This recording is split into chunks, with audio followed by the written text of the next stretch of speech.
let's hear some more news about Battlefield 6 because, well, apparently it's good. Now, I warn you, hold your breath. I can't believe I'm about to say this. Battlefield 6 might break the cycle. EA might be the first major Western publisher to wake up, smell what the gamers are cooking, and deliver to them exactly what they've been asking for without any compromises. Okay. Right out the gate, somebody's on some copium. Because, I hate to tell you, but just because it looks good out the gate doesn't mean it's going to be good once it starts the race. Okay, so let's slow our roll here. It's still EA. They have plenty of time to implement all kinds of crazy microtransactions and everything else that we know that they're famous for. So I will not buy into it. This game is so much fun, and it's brought the boys back together, which is incredibly difficult to do nowadays, as many of you guys might know. I don't think that people fully comprehend that if this game hits the way that it's projecting, the way that it's trending, and the way that it's presenting itself, it is going to rock the foundations of the entire Western AAA industry. And we have to thank Activision for it, because if it wasn't for them fumbling with Call of Duty, none of this would be possible. Sweet justice. For far too long have US publishers had their head up the ass of Hollywood, following these guys lock and step, mirroring every single move, every single grift, all because they thought it was going to make them more money without... I will say that. I will say that I do agree with him on that. A lot of games are trying to turn themselves into like these Hollywood production style kind of games. And most of them, they spend too much money on it and it turns out to be not that great at all. So yes, I definitely see where he's coming from there. Realizing that the true prize was right in front of them the entire time. Dedicated vocal audiences screaming in almost perfect unison, telling them exactly what they want. You cannot find a better customer base than one that will tell you exactly what they will throw money at. People are going to be throwing money at Battlefield 6. Those voices have fallen on deaf ears for far too long. And some of our favorite games and favorite franchises aren't even recognizable anymore. That's not because we changed, it's because they changed. And if Battlefield 6 and EA can prove that the old recipe is still the best, nobody's going to be able to ignore it. Little known fact, I am a Battlefield stan. Not saying that I'm good at it, just saying that I love the franchise. And I've loved it since Battlefield 2. I've logged more hours into it. And there it is. There it is. It's somebody that has a previous history with the previous entries into that IP. Therefore, they want it to succeed, and they're puffing some copium, hoping that it's going to make it good again. I, on the other hand, as somebody who has played Battlefield in the past, I was never like a huge like nutball for this kind of stuff. But do I like a good shooter? Yeah. Do I think that this is going to in any way reshape EA's like their reputation? No, because with anything with EA, give it time, they'll show true colors. To it that I can count across nearly every release up until Battlefield 4. It is one game that I've probably spent the most time playing with my friends growing up. And yeah, the last decade for the series has been pretty rough, but I've always had a soft spot for it. It is one of those games where I will just completely avoid every single bad release entirely just so I don't taint the memories that I have or lower the standards that I've always held it to. But everything that I have seen and played of Battlefield 6 so far, this is Battlefield. The Limp Bizkit trailer, the explosions, the grit, the destruction, and oh my god, that shattered glass headshot sound effect is so clean. Everything is pointing in one direction. They finally made the game that we've been asking for. This looks like the Battlefield that I remember. This is what people have wanted, and it's what we've always described when we say that Battlefield is better than Call of Duty. This looks like the game that deserves the throne. Now, something I've already roasted EA for a couple times already is that wild 100 million player projection that they slapped onto Battlefield 6. They're counting both the base game and the free to... That's a crazy number. And yes, I do remember this. 100 million players. I'm sorry, but I can't think of a single game in existence that has ever made 100 million players. To my knowledge. Now, I could be wrong, but that's a lot. Like, a lot. I don't even think GTA has that kind of player base. Maybe over time, but you know, it's wildly exaggerated claim. To play Battle Royale, it's going to be coming later on, and I still think that number is ridiculous. That's more players than the entire franchise has put together to date, and only a handful of games in history have ever even hit that mark. But with that said, I cannot ignore what that signals. EA believes in this game. Good or bad, they've gone all in, and while I doubt it'll hit 100 million players, I think that the final product, if it delivers even half of what it's been teasing, this thing is going to erupt across the industry. Now, you guys know me. In most cases, Now, I will say it does look good, but again, I am not huffing no fucking copium here. Okay, it's still an EA game. We just need to wait for them to show their true colors, because eventually it will come to light and it will start to show. And then people will backlash and then back off of it and say how much of a disappointment it was, yada, yada, yada. I'm sorry, but when you have a history of ruining games, you don't just come out of the woodwork and then all of a sudden have this massive change of heart. So it's a matter of time. It'll happen. I'll be pushing back when a publisher is trying to chase another live service win, but EA is a live service publisher. That's the ecosystem that they built for themselves, and they have some of the most recognized titles in the industry. So for once, I can't really fault them for going all in on Battlefield 6, because right now they have a once-in-a-generation opportunity. Casual military shooters are in the worst state that they've ever been, and their biggest rival, Call of Duty, is at an all-time low both in reputation and actual player numbers. Activision, blinded by greed and deaf to its community, has drained the soul out of its franchise. They have wheeled it out year over year without pause, never giving their developers a chance to improve the engine. They've gutted their... It still makes me laugh to see it, because that is not what I think of when I see Call of Duty. So weird. Staff through layoffs. They've broken player immersion with American Dad and Nicki Minaj skins in a game that used to be about military realism, all in some desperate attempt to copy Fortnite's virality. And I remember when the first Black Ops game came out, like they actually had like, was it like the US Army was like trying to get people to like sign up for like whatever. I can't remember what it was that they did, but they did something with the actual US Army and to try to like, you know, market or publicize the game, or, you know, get people to recruit for the army because they were playing Call of Duty or whatever. And so, yeah, it's, again, how the mighty have fallen. Then there's Warzone. Billed as a free-to-play game that's been strung along by yearly weapon resets that practically require players to go and buy the latest full game just to be able to keep up. It's disrupted the flow, the balance, the investment, and players are clearly fed up. The result, well, the franchise is down to lows of 40 to 50,000 concurrent players on Steam. Now, sure, Steam isn't the full picture, but that graph is pointing in the same direction everywhere else, too. It shows the trend, okay? Ignore the numbers, just look at the line. And that's exactly why I think that EA and Battlefield are in a perfect position to be able to break through. They have a real shot to win players back, to rebuild trust in their reputation after the failure and disaster that was Battlefield 2042, and finally deliver the kind of accessible, competitive military shooter that's been completely missing from the market for years.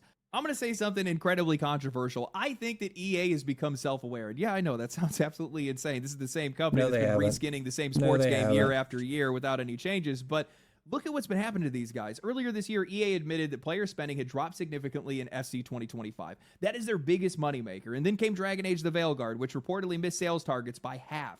These are not minor hiccups. These are warning shots, and EA heard them. Combine that with the decline of Call of Duty, the outrage of players across the board, and what you get is a rare moment of clarity, one that even EA can't ignore. I mean, speaking of that self-awareness, EA... No, but they can become very good actors to draw you in and then all of a sudden flip that switch. Okay, let's be real here. CEO Andrew Wilson actually said something recently that even I couldn't believe. At a recent investor meeting, he was asked the usual question, whether EA planned to follow the trend and raise base prices up to $80. His answer, we aren't looking to make any changes on pricing at this stage. But games journalists seem to completely miss the clothesline that he had laid out on those price increases. He went on to say, we already offer a fairly broad pricing scheme across our various products. When you think about it, from free to play to our premium products and our deluxe editions, our orientation is always to capture the...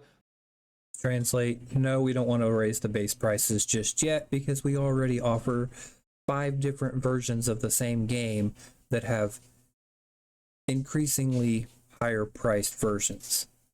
So while, yeah, they're only $70 for now, but you can also get the digital deluxe for $80. You can get the digital ultra deluxe for $90. You can get the super mega ultra deluxe for $100, or you can get the super giga chad ultra mega what the fuck ever edition for $120. So yeah, no, they're not looking to raise the price because they have already 7 different ways to up that price.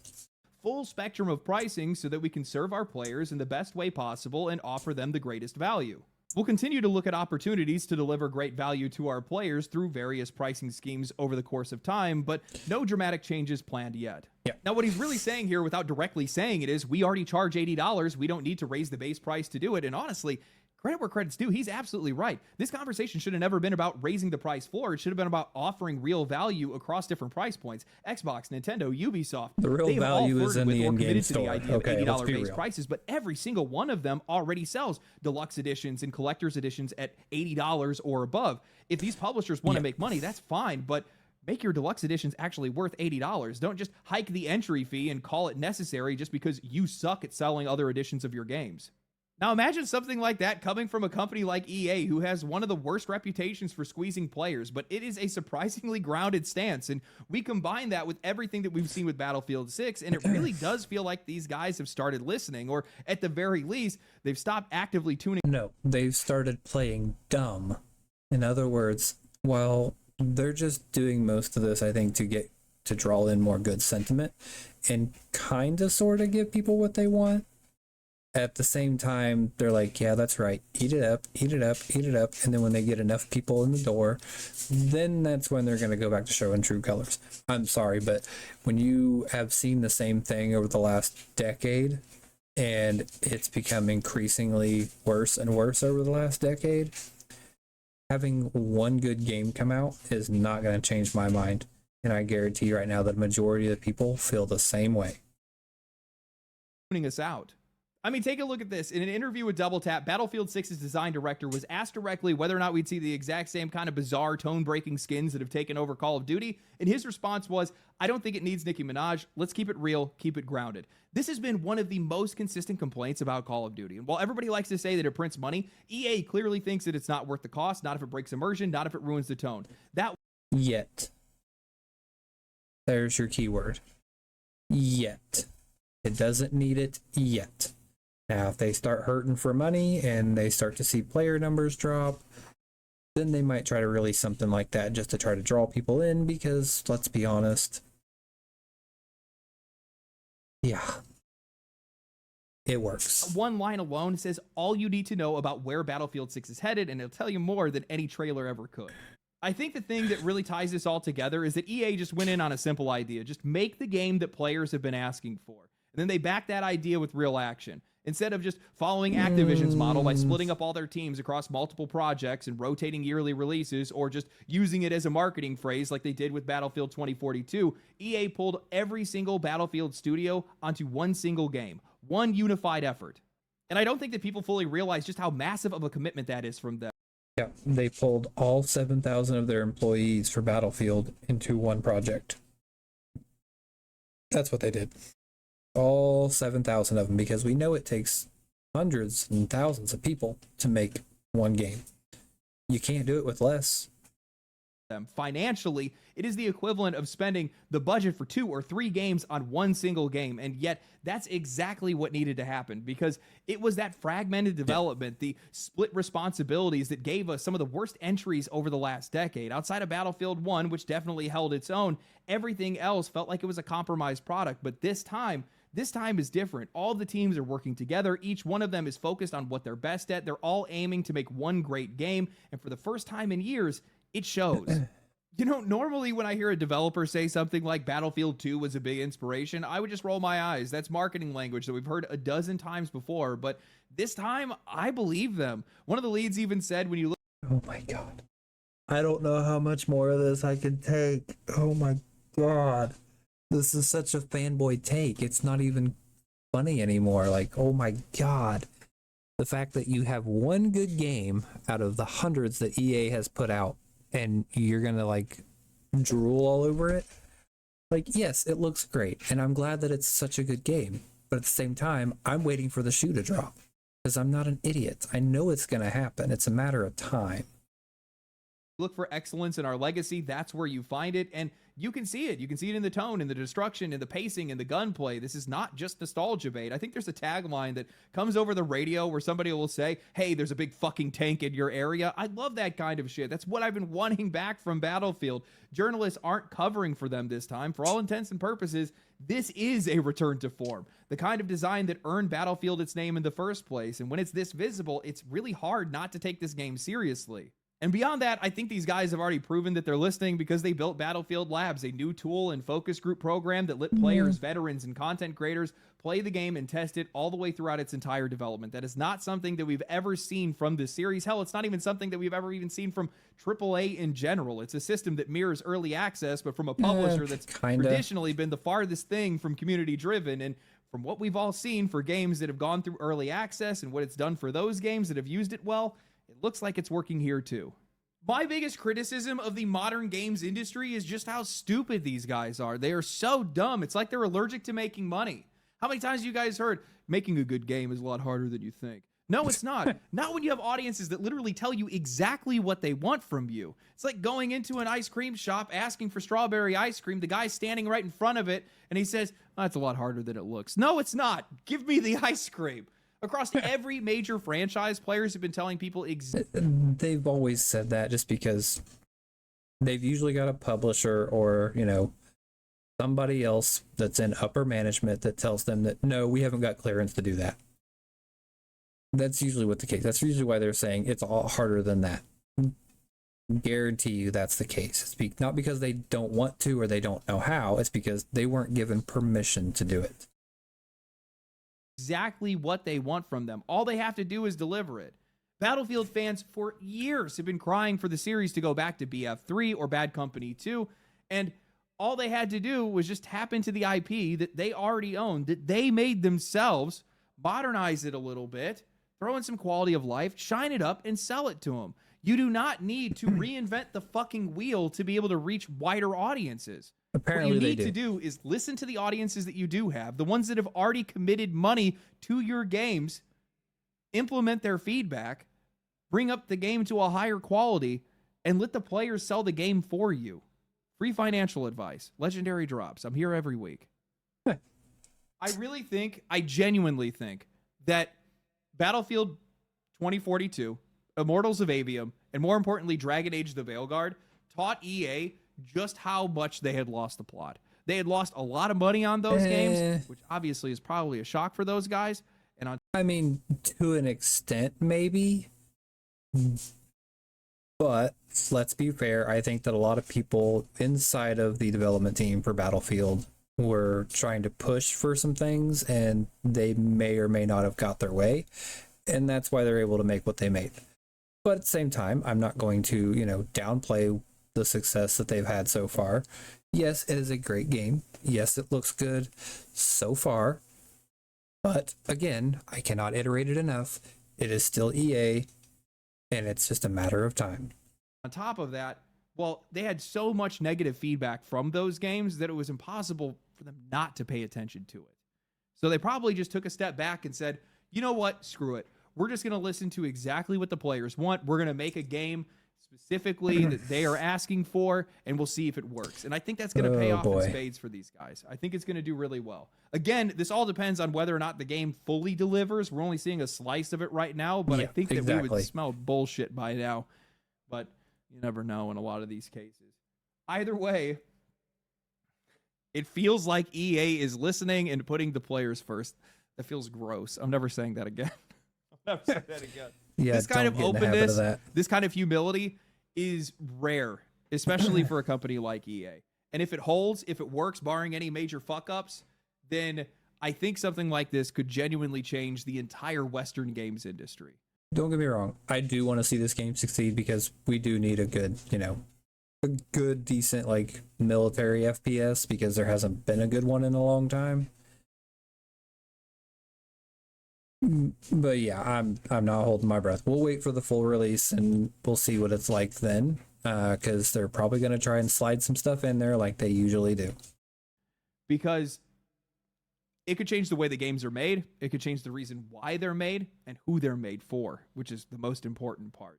And as we've learned over the last few years, well, this industry really likes to play follow the leader.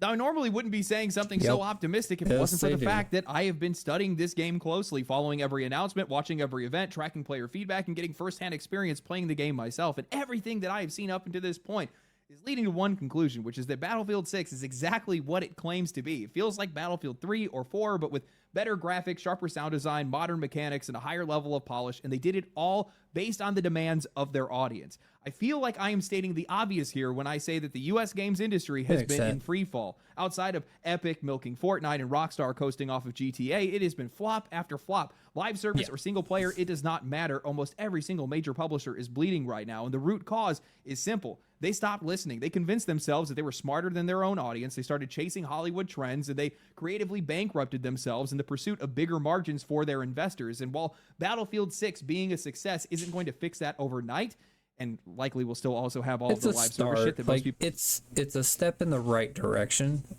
but I hate to tell you, 2 points make a line, and right now that line is not looking too good. Now this one is a little bit different on that line, I will say that, and it is a step in the right direction, but they have to keep making those steps in the right direction, not just make one good step and then fumble the rest of the way.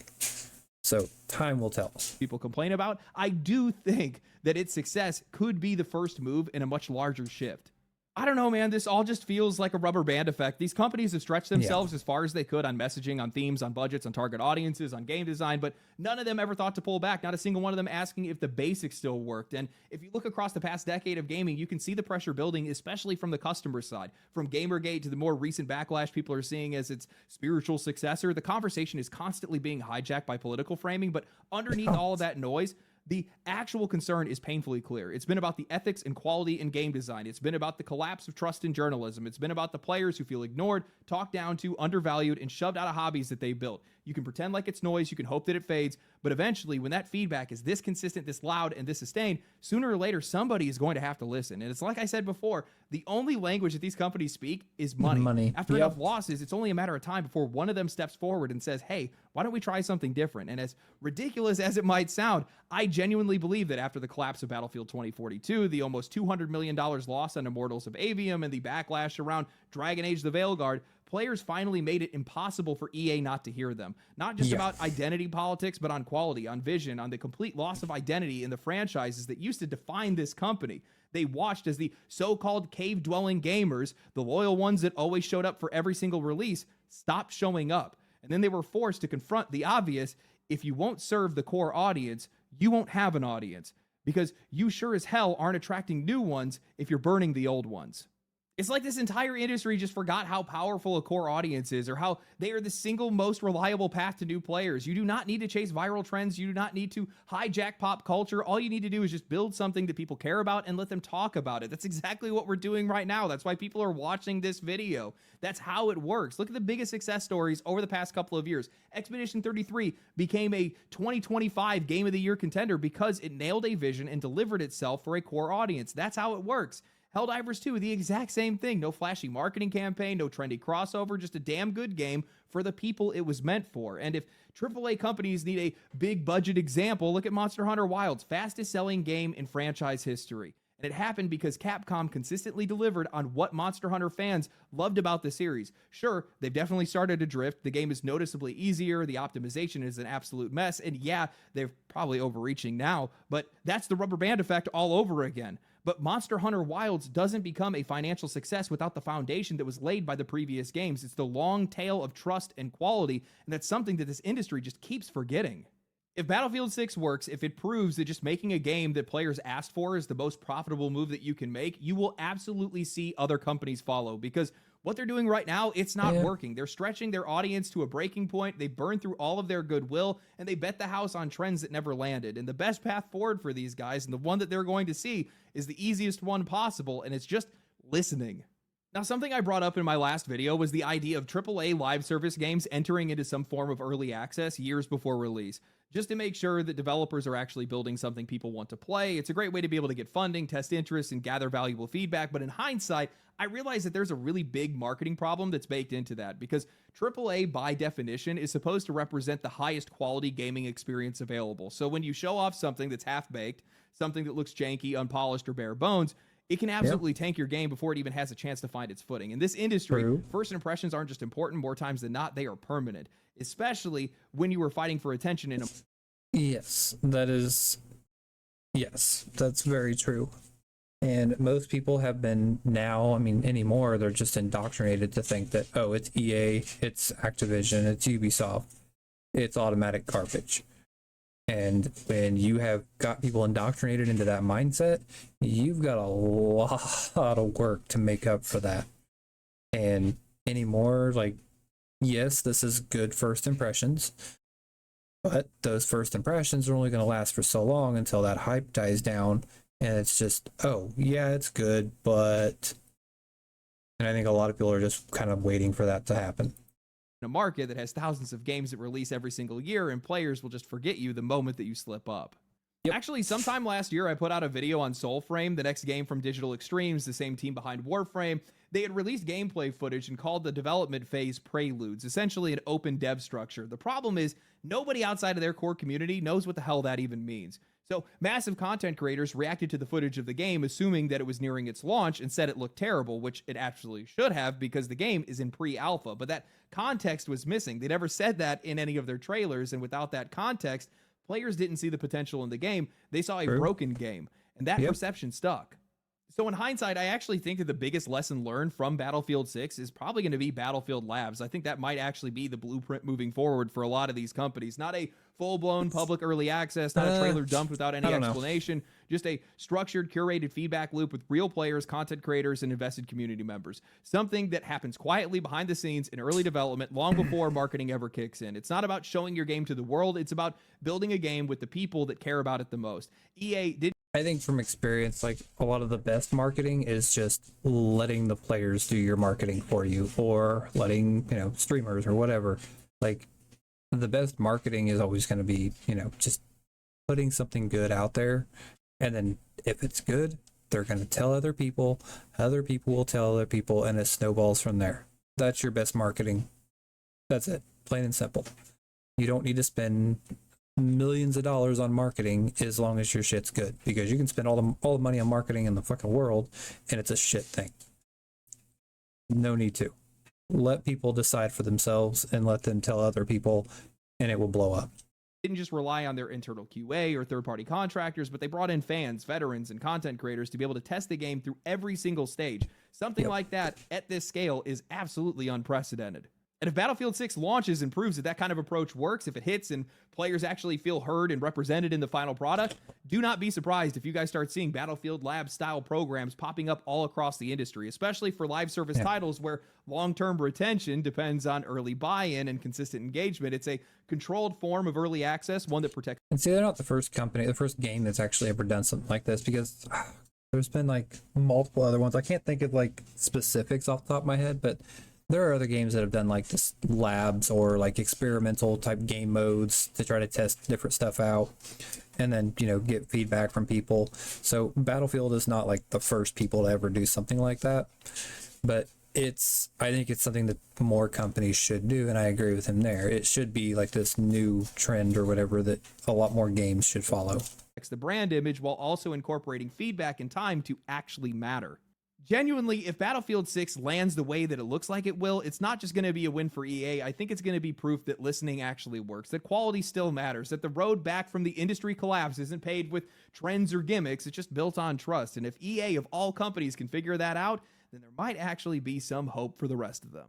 I mean, I didn't even bring up that they're doing a beta, an open beta, 2 months before the game releases. Like, they're going to use data to implement it into the game and put player feedback and fix the game before launch. What are you doing?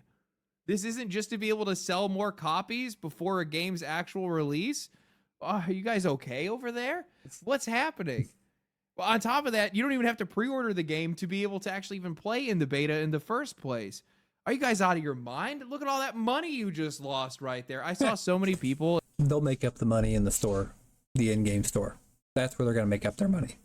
in my pre-order video. They were talking about, well, I'm pre-ordering the game because I want to get access to the game early because I want to play in the beta. And I'm like, nobody actually had to pay for the beta. Literally anybody could get into it, which is a really cool move by EA. I'll give them credit for that. Self-aware might actually be the best term for these guys because that's what it feels like. They're actually learning right now. The cat. Can you guys see this? I think it's calculated. It's not a learning phase. It's calculated. I know that I'm probably getting my hopes up. I realize that. I can already hear the resounding cynicism in my comment section. Good. Be that way. If I'm coping, be the ones that are not coping. If we're all coping together, then it's completely fine. But I do think that a good, well-made AAA live service game might be the only message that this industry will hear. It's the only thing that they're going to listen to.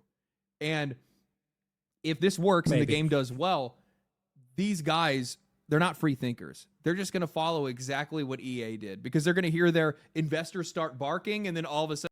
If they succeed with this, yes, there are going to be other companies out there that are going to chase a trend because Battlefield will set a trend as far as, AAA development, and then other companies will just chase that trend. But by the time that they get their trend off the ground, it's going to be too late, and that trend will then turn into something else. That's why you don't ever want to trend chase. You'll be nothing but left behind, plain and simple. Sudden, these CEOs are going to walk in and start pretending like it was their idea. Exactly. The way that EA has carried themselves, the way that their developers have presented themselves, everything is pointing to this game being good on release. And I hope that that ends up being the case. And if it is the case, I think this is going to be the clearest example that we've ever had of us not supporting these shit games, dragging them through the mud, closing our wallets and making our voices heard, actually having a genuine effect on the industry. Because we're starting to see it actually reflected in some of the games that are releasing already, which is crazy to see. And I think that they're starting to wake up to realize that they are nothing without us. Well, which is the lesson they need to be learning. But this whole thing with Battlefield 6, if I end up being wrong, got their investors. That proves that I can be wrong. That's not a good thing. That's not a good look. I can't be wrong. I got to figure out some way to be able to explain it away like pirate software. I worked in construction for 7 years. I have no idea what I'm talking about. I just want the game to be good. I want games to be good in general. And if EA is the one to change that, which likely won't have any effect on their sports games, which is really sad, to be honest with you. EA, if you're listening, bring NHL to PC. Sorry, I'm weak. I like hockey, and there's nothing oh my god. I don't like playing on console.